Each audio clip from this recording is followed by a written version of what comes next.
بسم اللہ الرحمن الرحیم الحمد للہ رب العالمین والصلاة والسلام علی سیدنا محمد وعلی آلہ وازواجہ وذریتہ وعترتہ واصحابہ اجمعین۔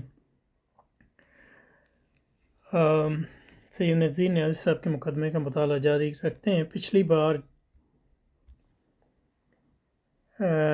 جو بحث تھی وہ یہ تھی کہ ہماری سب سے بڑی ضرورت یہ ہے کہ ہم قرآن مجید کا مطالعہ بطور ایک کتاب کے کریں۔ یہ نہیں معلوم کہ کتاب بطور کتاب کے علاوہ اس کا مطالعہ کس طرح کیا جاتا ہے۔ بہرحال اور کہہ رہے ہیں اس سے پہلے سے قائم شدہ افکار و تصورات سے اپنے سے ہٹ کر، یعنی قرآن کو قرآن کی نظر میں سمجھے۔ اور پچھلی بار ہم نے اس پہ تھوڑی سی بات یہ کی تھی کہ یہ ممکن نہیں ہے سوائے علوم اسلامیہ کے مدد کے، لیکن لگتا یہ ہے کہ ان کی نظر اس پہ اتنی نہیں ہے، ان کی اہمیت علوم اسلامیہ کی۔ بہرحال وہ یہاں رکے تھے کہ اس سلسلے میں ہماری سب سے بڑی رکاوٹیں دو ہیں، یعنی قرآن کو قرآن سے سمجھنے کی۔ اور پہلی رکاوٹ ہے دو رکاوٹیں۔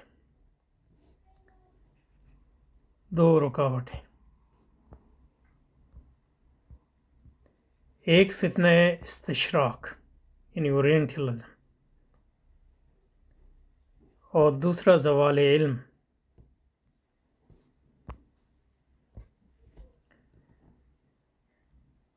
فتنہ استشراق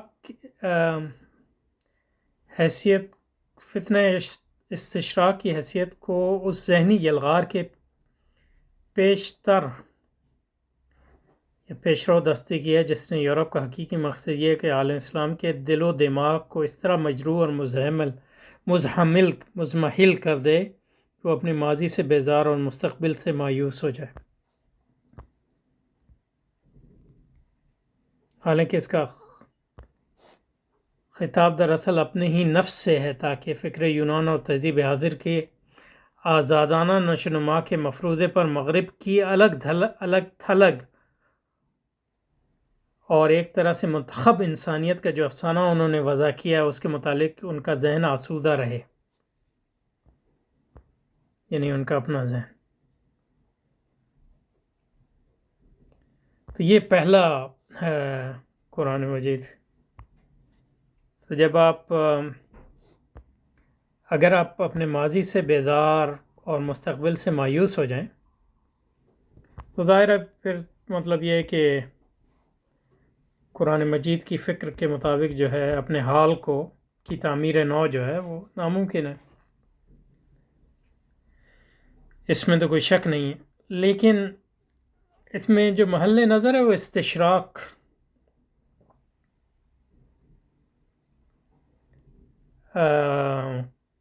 استشراق کا عمل دخل اس میں، کیونکہ اب استشراق مستشرقین یا استشراق ان لوگوں کو کہتے ہیں، استشراق اورینٹلزم،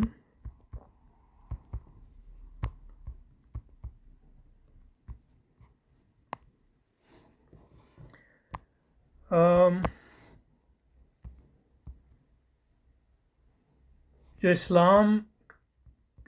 علوم کا مطالعہ کرتے ہیں مغربی نقطہ نظر سے،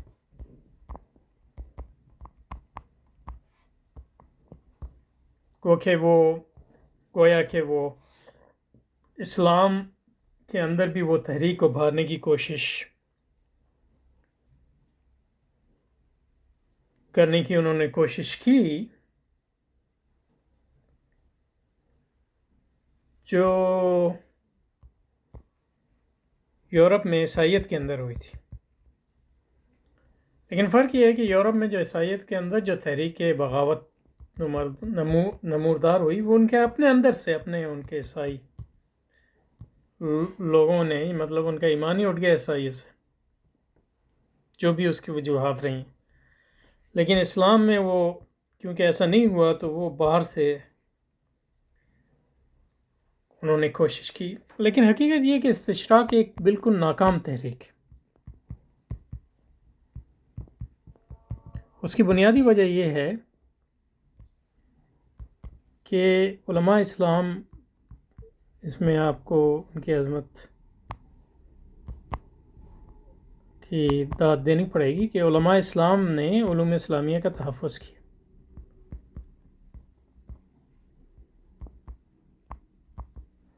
اور استشراق جو ہے ان علماء کے مطلب علماء کے علم کی مطلب خاک، یعنی کوئی خاک کے برابر بھی نہیں ہے، ان کی کوئی حیثیت نہیں ہے۔ اور اشتراک کا جو تھوڑا بہت اثر بھی ہوا وہ ان لوگوں پہ ہوا جو ہمارے مدرسوں اور محضروں اور علماء سے پڑھے نہیں تھے، یونیورسٹی میں جنہوں نے اسلام کو ڈاکٹریٹ وغیرہ کی وغیرہ، تو ان پہ کچھ تھوڑا بہت اثر ہوا تو، لیکن ان لوگوں کا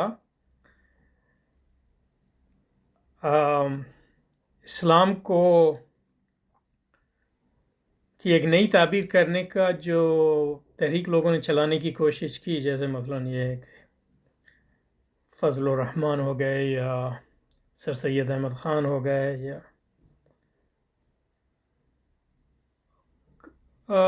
وہ تحریک ناکام اس لیے ہوئی کہ مسلمان عوام نے یعنی دور زوال میں بھی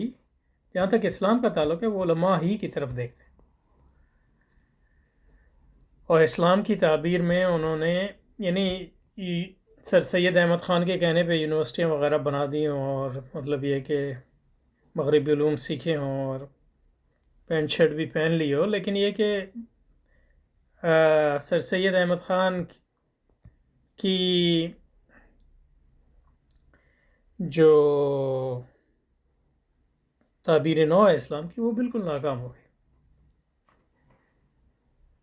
تو استشراق جو ہے ایک بالکل ناکام تحریک ہے، اور اس کا علماء پہ کوئی اثر نہیں ہے، کیونکہ علماء نے اس کو دیکھا ہی نہیں، اور دیکھا بھی تو مطلب یہ کہ وہ جان گئے کہ بالکل یعنی تیسرے درجے کا بھی کام نہیں ہے، اور آج تک یہ ہے۔ اور حقیقت یہ ہے کہ 19ویں صدی میں تو پھر بھی استشراق مستشرقین میں کچھ علم تھا، کیونکہ مطلب یہ کہ بہت سے لوگ جو ہے وہ عیسائیت سے آئے تھے، اور اس لحاظ سے جو ہے ان کا کوئی بیک گراؤنڈ بھی تھا، لیکن آج جو مستشرقین ہیں ان کی کوئی حیثیت ہی نہیں ہے، اور یہ اس کا کچھ اثر بھی ہوتا ہے تو مطلب یہ ہے کہ علم دین سے آری جو مسلمان نوجوانوں جو یونیورسٹیوں اور کالج میں پڑھتے ہیں ان پہ تھوڑا بہت اثر ہوا بھی ہو، لیکن اس کا بھی کوئی خاص اثر نہیں ہوتا، کیونکہ ان یونیورسٹیوں سے پڑھے ہوئے اسلام کے ماہرین کیا اسلامی معاشروں میں کوئی خاص اثر نہیں ہے، کیونکہ یہ لوگ جو ہیں علماء کی طرف دیکھتے ہیں۔ تو علماء نے جو ہے دین کو بالکل مضبوط رکھا، وہ اپنے مورچے کو حفاظت کے نقطۂ نظر سے، تو اس لیے یہ کہنا کہ استشراق کوئی ایک فتنہ ہے، فتنہ تو تھا لیکن اس کا کوئی حیثیت نہیں ہے، یعنی بالکل ناکام تحریک ہے استشراق کی۔ اصل میں جو مسلمانوں پہ اثر ہوا وہ دو ہیں، ایک تو مغربی تہذیب کا ڈائریکٹ اثر،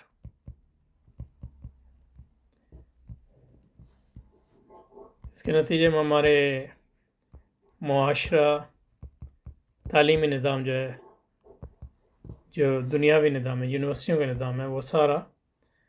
مغربی علوم کے زیر اثر ہو گیا، اور اس پہ اسلامی علوم کا اثر بالکل نہیں رہا اور نہ ہونے کے برابر۔ اور علماء نے گو کہ اسلام کی حفاظت کی، لیکن مغربی علوم کے بارے میں انہوں نے کوئی خاص جو ہے اس کی محاکمہ کرنے کی ضرورت محسوس نہیں کی۔ اور دوسرا یہ ہے کہ ریاست کے ذریعے، کیونکہ ریاست جو ہے وہ سرمایہ داری اور استعمار کی باج گزار تھی اور آج بھی ہے، اور اس کے ذریعے جو ہے مسلمانوں میں جو ہے دنیا داری آ گئی، اور اس کے نتیجے میں جو ہے مغربی سیاست کے ذریعے اور دنیاوی تعلیم کے ذریعے مغربی اقدار جو ہیں مسلمان معاشروں میں آہستہ آہستہ سرایت کرنے لگی۔ تو استشراق نہیں، یہ اصل خطرہ جو ہے مغرب کا ڈائریکٹ خطرہ ہے، اور اس کا جو ہے توڑ جو ہے آج تک نہیں ہوا ہے، کیونکہ علماء نے دین کی تو حفاظت کر لی، لیکن مغربی تہذیب اور مغربی علوم کے خلاف کوئی وہ محاکمے کا کام انجام نہیں دیا جو امام غزالی نے کیا تھا، یا ابن تیمیہ نے کیا تھا، یا امام راضی نے کیا تھا، یا سید شریف جرجانی نے کیا تھا، یا عبدالحکیم سیالکوٹی نے کیا تھا، یا فضل حق خیر آبادی نے کیا تھا، یا شاہ ولی اللہ نے کیا تھا، یونانی، ہندو اور دوسری تہذیبوں کے سلسلے میں۔ تو یہ ایک بات یہاں جو فتنہ استشراق کہہ رہے ہیں، یہ جو ہے میرے نزدیک تو یہ مطلب یہ ہے کہ یہ جو بات کہہ رہے ہیں یہ درست معلوم نہیں ہو رہی۔ اور استشراق کا ہوا جو ہے زیادہ تر ہمارے جو یونیورسٹیوں سے اسلام تھوڑا بہت پڑھے ہیں وہی لوگ کرتے ہیں، تاکہ جو ہے مطلب یہ ہے کہ اس کے نتیجے میں اسلام کی ایک نئی تعبیر علماء کے مقابلے میں کوئی اپنا لیجیٹمیسی کام کرنے کی کوشش کریں مسلمان معاشروں میں، لیکن یہ ہوا نہیں، یعنی زیادہ تر کامیاب نہیں ہوا۔ لیکن اس سلسلے میں ہماری سب سے بڑی رکاوٹیں دو ہیں، ایک فتنہ استشراق اور دوسرا ہمارا زوال علم۔ فتنہ استشراق کی حیثیت کو اس ذہنی یلغار کے پیش رو دستے کی ہے جس سے یورپ کا حقیقی مقصد یہ ہے کہ عالم اسلام کے دل و دماغ کو اس طرح مجروح اور مزمحل کر دے کہ وہ اپنی ماضی سے بیزار اور مستقبل سے مایوس ہو جائے۔ یہ کام ہوا تو ہے، لیکن یہ مستشرقین نے نہیں کیا ہے، یہ ایکچولی جو ہے مغرب کے جو مغربی علوم نے کیا، اور ان کے جو اصل مفکرین ہیں، یعنی مطلب یہ ہے کہ معاشرت دان ہیں، معاشرت دان ہیں، فلسفی ہیں، سیاست دان ہیں، سائنسدان ہیں، ان علوم کے ذریعے ہوئے ہیں، استشراق کے ذریعے نہیں ہوا۔ حالانکہ اس کا خطاب دراصل اسے اب اپنے ہی نفس سے ہے، تاکہ فکر یونان اور تہذیب حاضر کے آزادانہ نشوونما کے مفروضے پر مغرب کے الگ تھلگ اور اس طرح سے منتخب انسانیت کا جو افسانہ انہوں نے وضع کیا تھا اس کے متعلق ان کا ذہن آسودہ ہو سکے۔ تو یہ بات تو صحیح ہے کہ مستشرقین جو کر رہے تھے تو اس میں ایک اس کا ہدف تو یہ تھا کہ ان یہ ثابت کریں کہ جو ہے مغربی تہذیب جو ہے یونیک ہے، یعنی ایک جس پر یونان سے اثر آیا اور کسی تہذیب سے اس نے اثر حاصل نہیں کیا۔ اور علامہ اقبال اور نیازی صاحب سمجھتے ہیں کہ یہ غلط ہے، کیونکہ مغربی تہذیب پہ اسلام کا بہت اثر ہوا ہے، اور یہ سارے مسلم قوم پرست اور اسلامی قوم پرست یہ سمجھتے ہیں کہ مغربی تہذیب اصل میں اسلام کے مرہون منت ہے۔ بالکل یعنی غلط بات ہے، اور اگر مرہون منت بھی ہے تو اس میں مطلب یہ ہے کہ کوئی فخر کی بات نہیں ہے، کیونکہ مغربی تہذیب جو ہے وہ شر محض ہے اور غلاظت کا ایک انبار ہے، اس پر فخر کی کیا۔ تو اس لحاظ سے ہم یہ سمجھتے ہیں کہ مغربی تہذیب ہاں منتخب تہذیب ہے، اور یہ افسانہ نہیں ہے، لیکن منتخب غلاظت کی وجہ سے ہے۔ ایسی غلاظت دنیا میں اس لحاظ سے مطلب تہذیب نہیں ہے، وحشت ہے، لیکن یہ اس میں ہمارا اور علامہ اقبال اور نیازی صاحب کا جو نقطہ نظر ہے وہ بالکل مختلف ہے۔ اور دوسرا جو رکاوٹ جس کی بات کر رہے ہیں وہ ہمارا علمی زوال۔ اب ہمارے علمی زوال سے ان کی مراد کچھ تو یہ ہے کہ ہم ان مغالطوں اور مغارضوں یا علمی اور نظری خامیوں کا اندازہ ہی نہیں کر سکتے جو ان کی تحقیق۔ تو یہاں تو لگ رہا ہے کہ مطلب یہ ہے کہ مستشرقین کی تحقیق و تفتیش، مطالعہ و تنقید میں جا بجا ملے گی۔ تو یہ مطلب یہ کہ یہ بالکل غلط بات ہے۔ جو علماء نے رد لکھے ہیں مستشرقین کے، اس کے بارے میں یہ نہیں کہا سکتا، اور مستشرقین کا تو اپنا علم کی بھی کوئی حیثیت نہیں ہے. لیکن یہ ہے کہ ہمارا علمی زوال ان معنوں میں ہے کہ مطلب یہ کہ سائنس اور ٹیکنالوجی دو طرح سے علمی زوال ہے. ایک کا یہ ذکر کر رہے ہیں اور دوسرے کا یہ ذکر نہیں کر رہا. تو جو ہمارا علمی زوال ہے وہ ایک تو یہ ہے کہ سائنس اور ٹیکنالوجی میں مغرب بہت ترقی کر گیا استعمار کے نتیجے میں، اور نہ صرف یہ ترقی کر گیا ہے بلکہ اس میں یہ بھی صلاحیت ہے کہ دوسروں کو ترقی کرنے سے روکے. تو ہمارے لوگ جو ہیں سائنس اور ٹیکنالوجی جو پڑھتے بھی ہیں، تو اب دیکھیے کہ اس میں یہ بات اہم ہے کہ وہ ہمیں ایسی ٹیکنالوجی حاصل کرنے کی اجازت نہیں دیتے اس کے نتیجے میں جو ہے اس کا امکان ہو کہ ہم ان سے آگے نکل جائیں. تو یہ علمی زوال سچ تو نہیں ہے، یہ یعنی مطلب طاقت کا مرکز جو بدل گیا ہے اس کے نتیجے میں جو ہے اب طاقت کا نیا مرکز کو نمودار ہونے کے لیے جو ہے، کیونکہ ان طاقت میں توازن اتنا بگڑ گیا ہے جدید سائنس اور ٹیکنالوجی کے نتیجے میں، اس طاقت کے توازن کو بدلنے میں صدیاں لگیں گی. تو اس کو علمی زوال جو ہے وہ کہہ رہے ہیں. یہ بھی علمی زوال جو ہے، لیکن اس کے بارے میں جو عموماً مسلمان متجدین کہتے ہیں وہ یہ کہ سائنس پڑھیں اور علم پڑھیں. تو علم کا مطلب یہ ہے کہ غیر حقیقی تصور کی. علم کوئی ایسی چیز ہے جس کو پڑھ کے جو ہے آپ کے ہاتھ میں کوئی جادو کی ڈنڈی آ جاتی ہے جس کے نتیجے میں آپ ہر چیز بدلیں. ایسی بات نہیں ہے. علم کا تعلق جو ہے قوت کے ارتکاز سے بھی ہے اور ٹیکنالوجی کا بھی اس سے تعلق ہے. تو مغرب نے جو یہ ترقی حاصل کی صرف علم کی بنیاد پہ نہیں کی، اس بنیاد پہ کی کہ باوجود جو ہے پچھلے 400-500 سال کے میں دنیا کی جو تاریخ رہی ہے اس کے نتیجے میں طاقت جو ہے وہ تمام وہاں مرتکز ہو گئی. اس کے نتیجے میں جو ہے انہوں نے جو ادارے بنائے ہیں، جو ٹیکنالوجی بنائی ہے،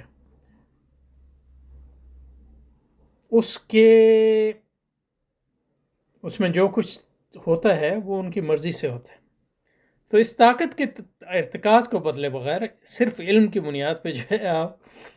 اپنے زوال کو جو ہے وہ ریورس نہیں کر سکتے. تو جو قومیں ترقی بھی کرتی ہیں وہ ان کی ٹرمز پہ کرتی ہیں. میں یہ نہیں کہہ رہا کہ پورا اس میں کوئی ڈٹرمنزم ہے، لیکن یہ کہ ایک عمومی قوت کا اتنا غیر متوازن ہو گئی ہے کہ اس کے نتیجے میں جو ممالک ترقی بھی کرتے ہیں وہ براڈلی اسپیکنگ یعنی عمومی طور پہ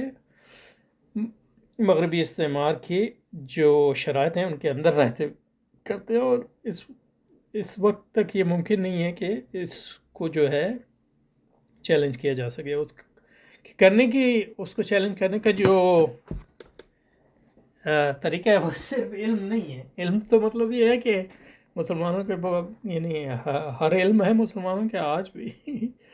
یعنی مسلمان کے سائنسدان کیا نہیں ہیں، یا فزکس نہیں پڑھتے یا کیمسٹری نہیں پڑھتے.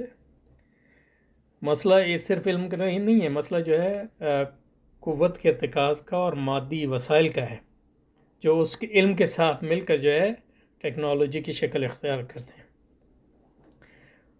اور وہ جو ہے استعمار کے شرائط پہ ہو رہا ہے. تو استعمار کی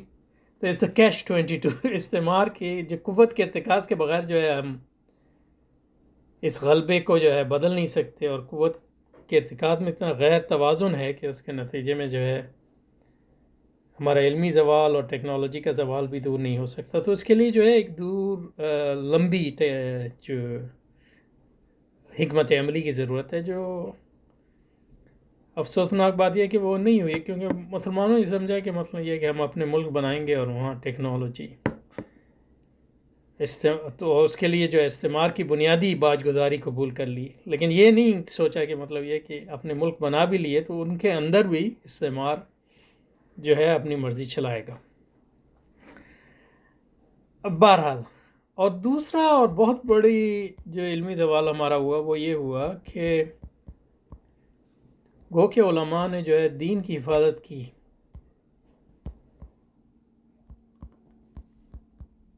اس لیے انہی کی برکت کے نتیجے میں استشراق وغیرہ جو ہے وہ اس کا کوئی اثر ہمارے یہاں خاص نہیں ہوا. لیکن علماء نے مغربی تہذیب اور مغربی علوم کی وہ تنقید نہیں کی جو امام غزالی وغیرہ نے کی تھی. اس کی وجہ یہ کہ انہوں نے مغربی علوم کو پڑھا ہی نہیں، اور آج بھی وہ انہی علوم کا سہارا لیے ہوئے ہیں جو مسلمانوں نے جو ہے یونانیوں اور سریانیوں سے لیے تھے اور اس پر جو اضافہ کیا تھا. اور علماء نے جو ہے مغربی علوم کا جو میدان ہے وہ سارا غیر عالم مسلمانوں یعنی غیر عالم مسلمانوں یعنی مسلمان عوام کو چھوڑ دیا. لیکن وہ مغربی علوم کی تنقید کیسے مرتب کر سکتے ہیں جب انہیں دین کا علم ہی نہ ہو؟ کیونکہ جو مغربی تہذیب کی تنقید مرتب کرنی ہے وہ دینی علم کی بنیاد پہ کرنی ہے، ورنہ وہی ہوگا جو علامہ اقبال اور ندیم نیازی صاحب نے کیا ہے. کہ مطلب یہ ہے کہ ان کے پاس جتنا دین کا علم تھا اس کے نتیجے میں انہوں نے کوشش کی، لیکن یہ کہ یہ کام تو علماء کے کرنے کا ہے اور علماء نے نہیں کیا. تو یہ سب سے بڑا زوال تو یہ ہے. ہمارا المیہ یہ نہیں ہے کہ ہم ٹیکنالوجی میں پیچھے ہیں، المیہ یہ ہے کہ آج ہمارے ہاں مغربی تہذیب کے غلبے کے بعد سے کوئی امام غزالی اور ابن تیمیہ اور جیسی ہستیاں نہیں پیدا ہوئیں جو مغربی تہذیب میں کا مطالعہ کریں اور اس میں رسوخ حاصل کریں اور پھر اسلام کی بنیاد پہ ان پر جو ہے ایک محاکمہ ان کا مرتب کریں. یعنی مطلب یہ ہے کہ امام غزالی کے بارے میں کوئی نہیں کہہ سکتا ہے کہ مطلب وہ اتنے بڑے فلسفی ہیں کہ وہ یونان کی رگ رگ کو جانتے ہیں، یا ابن تیمیہ کے بارے میں مطلب یہ کہ وہ تورات کو اتنا اچھا جانتے ہیں کہ مطلب یہ ہے کہ یہودی بھی اس سے متاثر، اور اسی طرح مطلب یہ ہے کہ یونانی اور سریانی فلسفوں کو بھی، اور پھر اس کا محاکمہ لکھیں. یا ان کی عیسائیت پر جو کتاب ہے وہ پڑھیں تو مطلب عیسائیت کا اتنا گہرا علم ہے جو مطلب عیسائیوں کو بھی شاید نہ ہو. لیکن آج آپ دکھا دیں کوئی ایک عالم جس کو مطلب مغربی سوسیالوجی اور فلسفوں کا اتنا علم ہو، جو یعنی اشیر بھی ہو، جو امام غزالی کو یونانیوں کی منطق کا علم تھا یا یونانیوں کی مابعد و طبیعت کا علم تھا وغیرہ، جائے کہ اس پر محاکمہ کیا جائے اور تنقید کیا جائے. تو یہ جو سوال ہے یہ اس سے بھی بڑا ہے جس کی نیازی صاحب بات کر رہے ہیں. نیازی صاحب اس کی طرف ابھی تک تو کوئی اشارہ بھی نہیں کیا. تو یہاں رکتے ہیں، پھر اس کو جاری رکھیں گے انشاءاللہ.